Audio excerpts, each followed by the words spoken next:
The clouds parted over the Isles of Boreas. It was time to choose. The rebellion was in trouble. Ravens were scouting for the secret rebel base. They needed a game changer. Pieces of the Skyripper had surfaced. Renardo knew that using it could go catastrophically wrong, but he was sure he could figure out how to use it safely. Also, a temple had risen out of empty desert. The Iblis Stone was hidden there.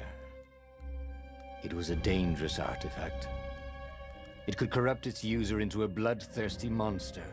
Maybe he could find a way to use it, to take its power without surrendering to its wickedness. And also, his old friend Lapino needed rescuing. Of course, Renardo had a pretty strong suspicion that Lapino had betrayed the rebellion, and he had a gut feeling that he needed to use that to his advantage.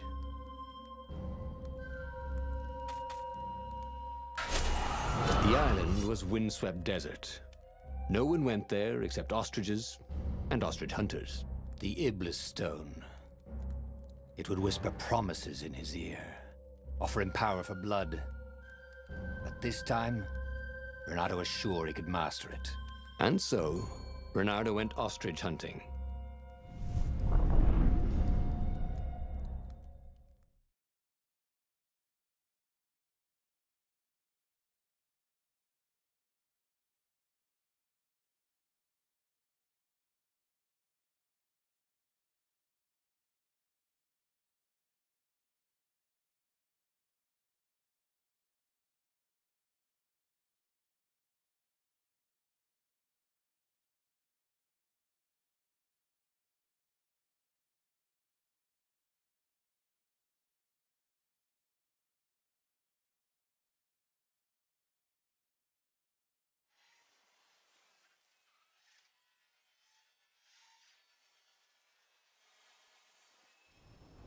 Every child could sing verses about the Skyripper, but ancient codices held hints of other things.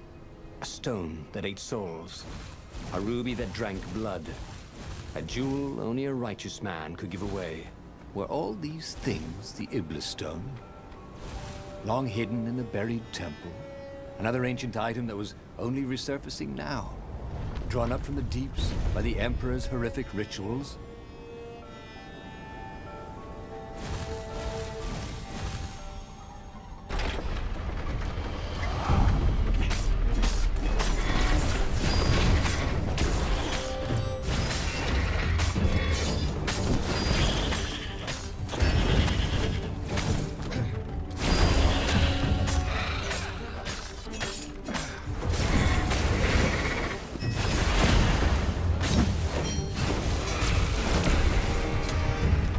Ravens were already here, cawing in frustration. They were still searching for a way in. Good. Then he hadn't come too late.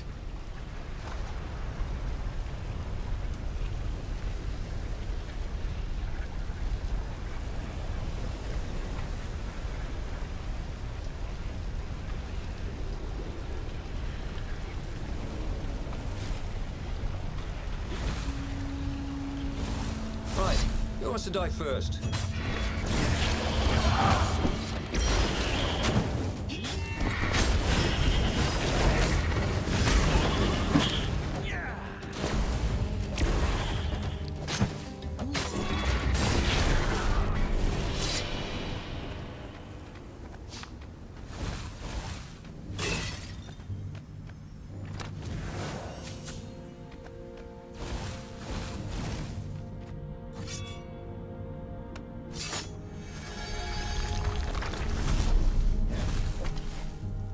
If he was a weapons engineer, Renardo would make the cannonballs go much faster.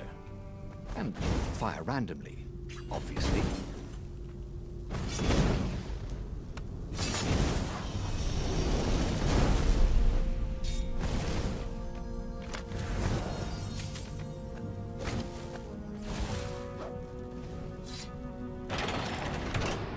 There had to be some way to use the Iblis Stone.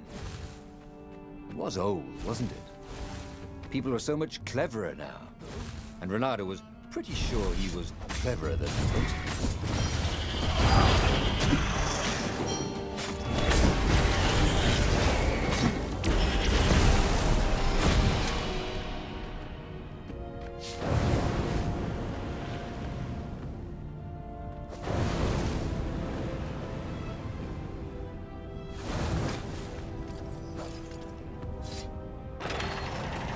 The Ravens at least could not get past this point. Obviously, the temple builders knew how to deal with tomb raiders.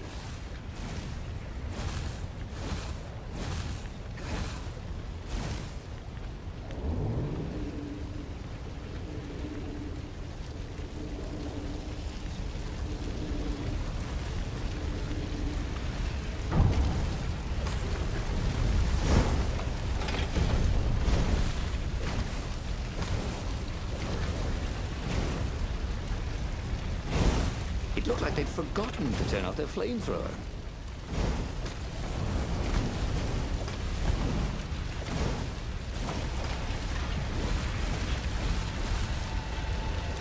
It was a stone of the purest blackness. It reflected no light, like a void made solid.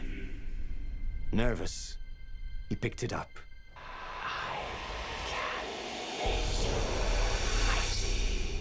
Who said that? It was the stone. Eager. Thirsty. Kill the Emperor's daughter.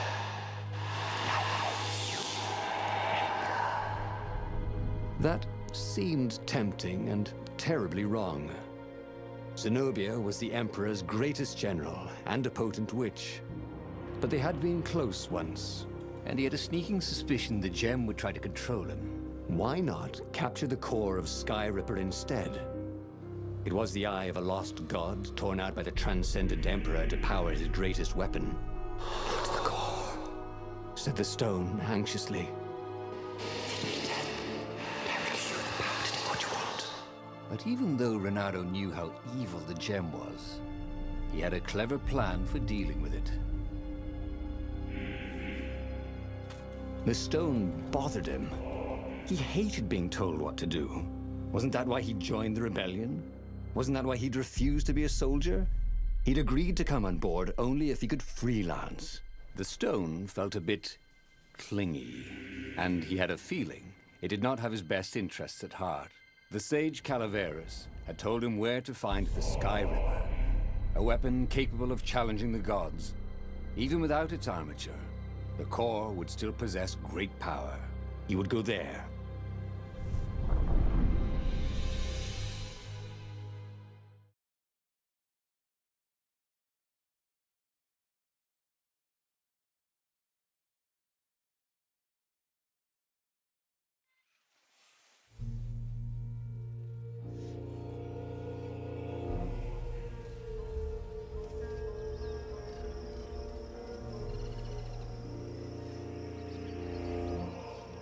The moment he landed the Farfarer, Renato had a rare feeling of regret. It's not too late, he thought. He could turn around and sail for Zenobia's island. He frowned. Wait a minute. He didn't want to kill Zenobia, did he? Sure, technically she was the enemy, but they'd been at sword food school together. They'd never been lovers, but somehow they'd been closer. She'd told him every secret about herself. Except the biggest one. There was something sour in the air. Like the earth had ruptured over something that had been fermenting for a very long time.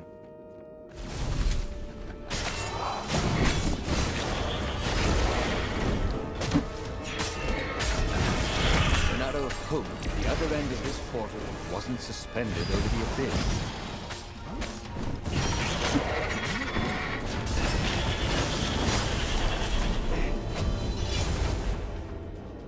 The stone hadn't lied about what it could do for him. With each raven he cut down, he felt a jolt of power flowing into his arm.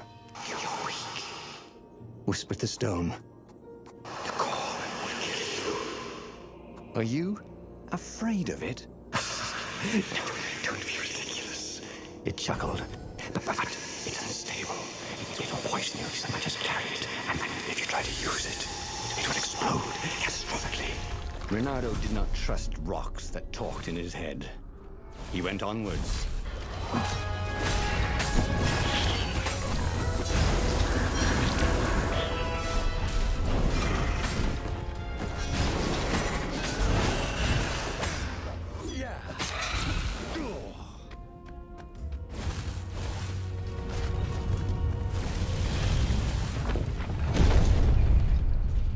As he approached the core, the stone became hysterical.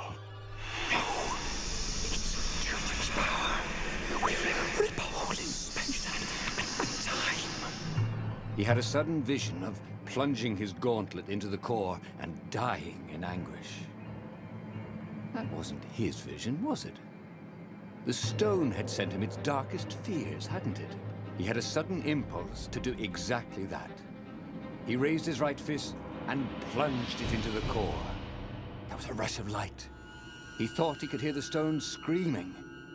And then he passed out. When Renato came to, the core was gone. But the Iblis Stone was no longer black, but glowing with a blue light. And it was silent. "I can't hear you," he sang out, and "You?" It didn't answer. "Ha!" he said.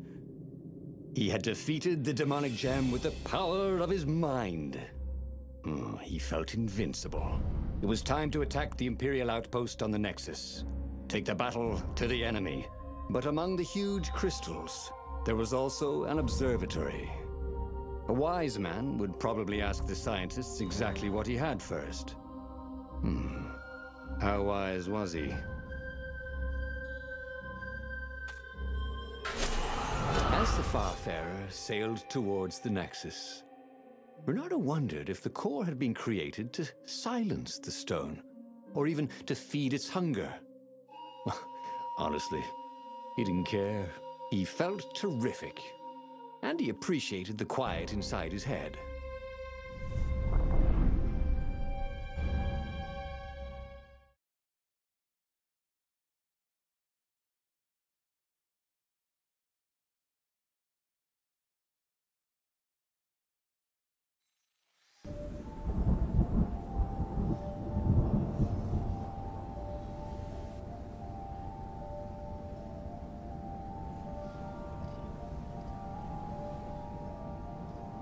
The Nexus was infested with ravens, but that didn't bother Renato. With each death, the converted Iblis Stone in his gauntlets glowed brighter, and he felt stronger. Wow. He was getting a bit bloodthirsty, wasn't he? Well, he wasn't worried. He was a warrior. They're supposed to be bloodthirsty.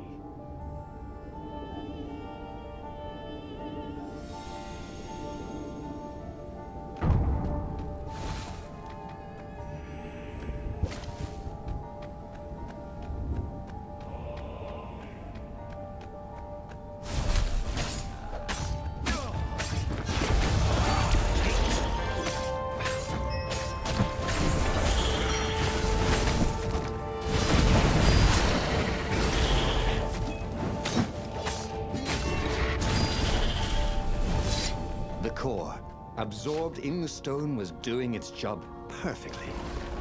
Renato could feel a little eldritch jolt every time he downed a raven, but then it flowed into the glowing stone the way water flows down a riverbed. It all felt perfectly natural, as if all his life, this was what he had been meant to do.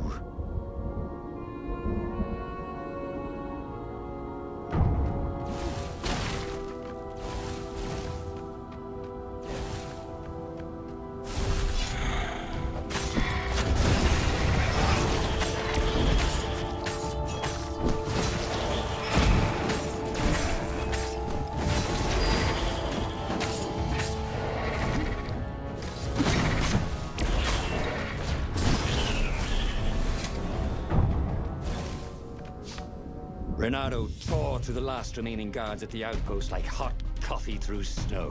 There was a far speaker toad here. He called the council speaker. He knew she would be thrilled. And she was. She wanted him to come back to base. They had plans to discuss and a medal to give him. A large, golden medal. Great, said Renato. Let's talk about who else I can kill. Then the far speaker croaked again. Hello, Renato, he said. If you get sick of slaughtering second-rate birds in the Nexus, I'm waiting for you in the mountains. Zenobia. She missed him. She loved him. Once she saw how awesome he'd become, maybe she'd join him. They'd kiss and... Well, if she did refuse for some reason, he was no match for him now.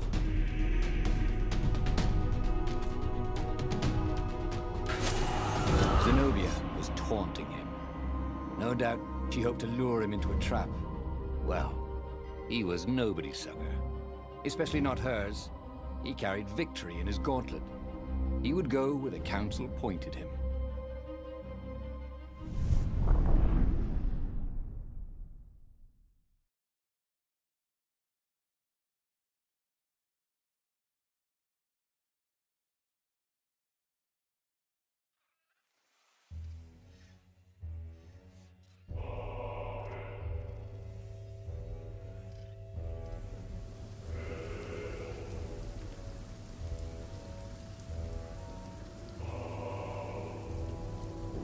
As he set foot on the island, Renato felt energized, like when he was hunting or dancing.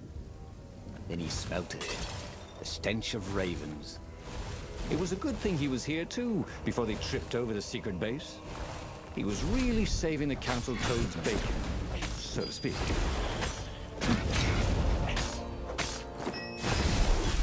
Renato thought about Hypatia's kid. Poor, dumb Peter. Cut down by a goggler.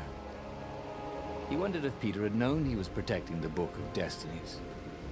Or was he just another brave kid, making his mummy proud?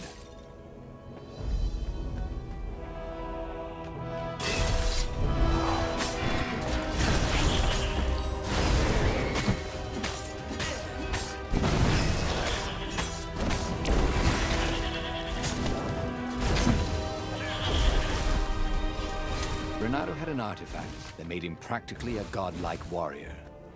All he had to do now was collect his medal, head for the Imperial fleet, and raise some hell.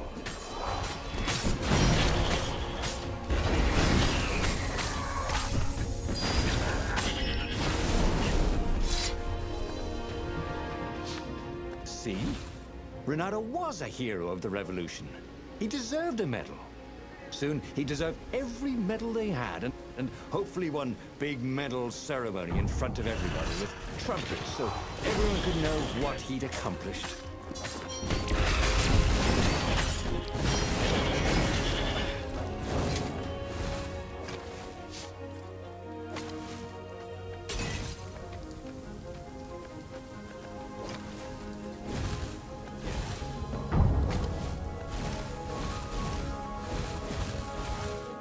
Everybody who wants to die, raise your weapon.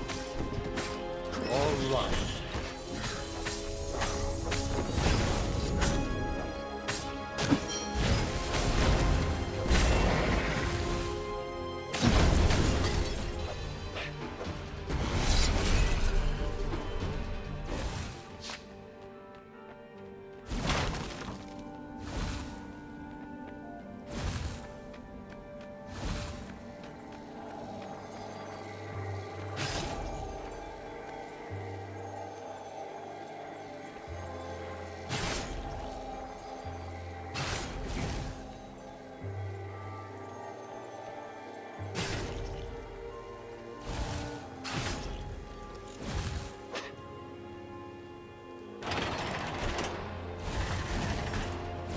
Long stairs. So he was close to the rebel base. It was on fire. So far, so good.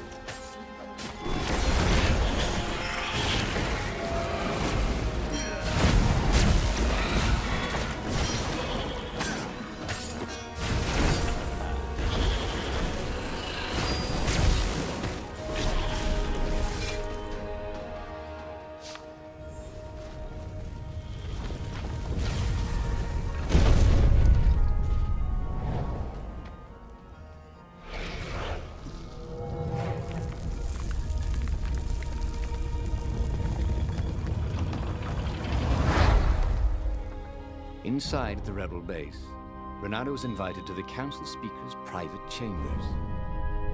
So, this is the Iblis Stone? He said. I can feel its power.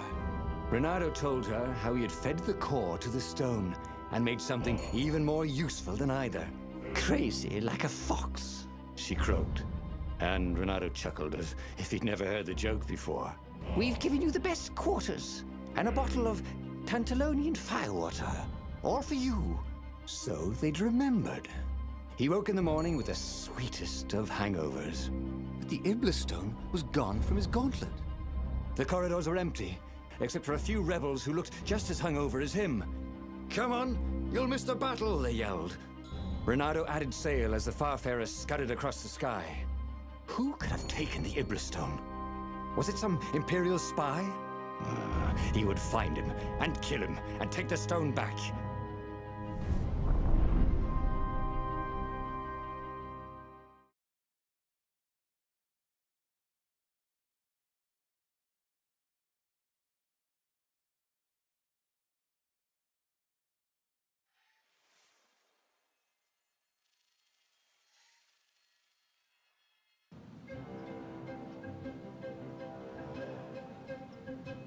Renato had a bad taste in his mouth. He was killing ravens, but it wasn't fun. It felt like a chore. Renato hated chores. As a fox kid, he'd gone hungry rather than clean his room. He still didn't clean his room, he just moved house every few years. Who had the Iblis Stone anyway? Up ahead, he could hear screaming and croaking and cawing. But who was winning?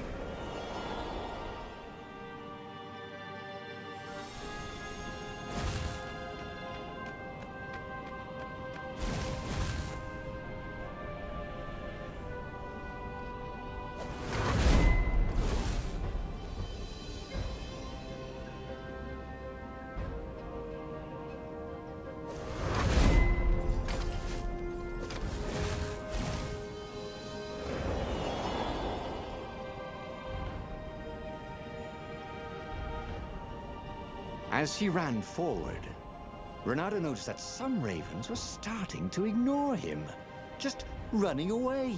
Who were they running from? Some hero of the revolution? If some other so-called hero of the revolution had the stone and tried to take his victory and his medals, Renato was going to be seriously pissed off. He was the hero, not some other mojo.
Finally, Renato came to the Emperor's ship.